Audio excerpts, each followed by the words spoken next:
আসসালামু আলাইকুম, সবাই কেমন আছেন? আমাদের জীবনে যখন ফেলিওর আসছে তখন আমরা একটা জিনিসই বুঝি যে আমরা অনেক ডিপ্রেস হয়ে যাই বা অনেক নেগেটিভিটি নিজের মধ্যে চলে আসছে।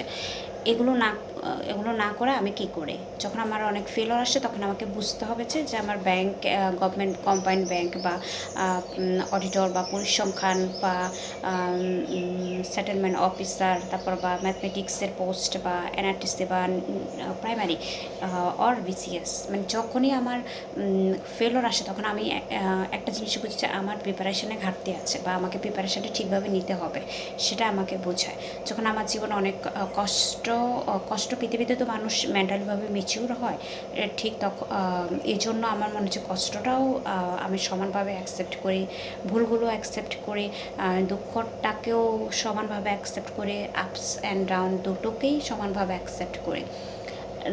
লাইফে যখন আমরা ইমোশনালিভাবে কারো উপরে ডিপেন্ডিং হয়ে যাই তখনই আমরা আমি তখন যখন সে আমাদেরকে ব্রেকআপ করে বা রিলেশন করে গিভ আপ করে চলে যায়, তখন আমার হচ্ছে ইমোশনালিভাবে নিজের উপর ডিপেন্ডিং হওয়া, তারপরে হচ্ছে ইন্টেলিজেন্ট ইমোশনকে স্কিল গ্রো করা, তখন সেটা আমাকে সেটাই শেখায়।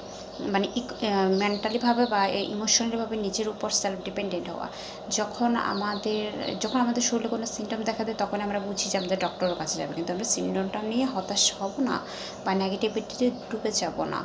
ব্রেনকে বোঝাতে হবে যে পজিটিভ সাইডটা সবসময় বোঝাতে হবে, এই জন্য পজিটিভ সেলফ টক বা পজিটিভ অটো সাজেশান অর অ্যাফার্মেশানে নিজেকে নিমগ্ন রাখতে হবে এবং নিয়মিত মেডিটেশন করতে হবে।